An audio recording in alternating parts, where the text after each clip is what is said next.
पुनराभ्यास 2 परवर्ती और पूर्ववर्ती संख्या लेख।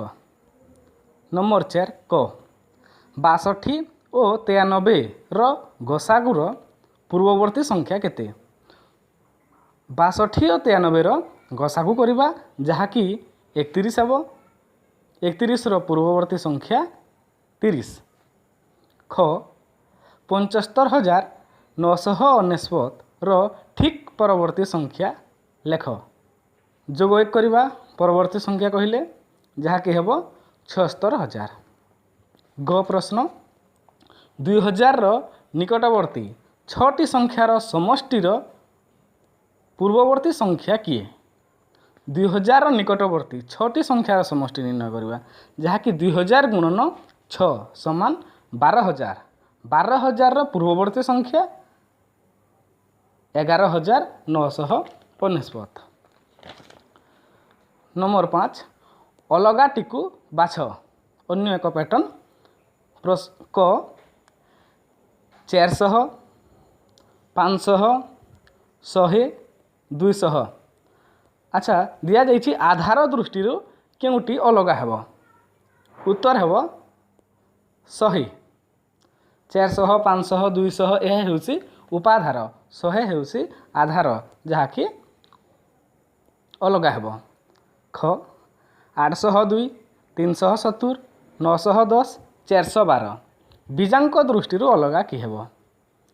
802 रे बीजांक 1 370 रे बीजांक 1 910 रे बीजांक 1 412 रे बीजांक 7 तेणु अलगा हेबो 412। ग प्रश्न 140 डिग्री 150 डिग्री 45 डिग्री 125 डिग्री कोण दृष्टि अलगा कोणटा हेबो। कोण 3 प्रकार आम जानिछे। सूक्ष्म कोण जहाँकि 1 डिग्री रु 89 डिग्री पर्यंत। समकोण 90 डिग्री एवं 90 डिग्री रु अधिक एवं 180 डिग्री रु कम हेउछि स्थूल कोण। एठारे अलगा अछि सूक्ष्म कोण 45 डिग्री एवं 140 डिग्री 150 डिग्री 125 डिग्री हेउछि स्थूल कोण जहाँकि उत्तर हेबो 45 डिग्री। 6 नंबर पैटर्न शून्यस्थान पूरण कर। क प्रश्न 1 रु 50 मध्य डैश जोड़ा जमज मौलिक अछि।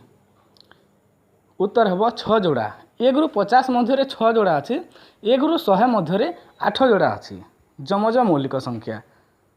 ख प्रश्न 3टी क्रमिक संख्यार समष्टि 51 मझी संख्याटी डैश। 3टी क्रमिक संख्यार समष्टि 51। 51 हरण 3 3 कहीं कला 3टी क्रमिक संख्यार थिबारु हरण 3 कला 51 हरण 3 समान 17। भागफल जहाँ हेबो ताहा होछि मझी संख्या। बड़ संख्याटी जदि निर्णय करने को दिया जाता 17 जोग 1 18 होता। जदि सान संख्याटी दिया जाता 17 जोग 1 16 होता। ग प्रश्न समकोणर अधा डैश डिग्री। समकोण कहले केते 90 डिग्री। 90 डिग्री अधा होछि 45 डिग्री। धन्यवाद।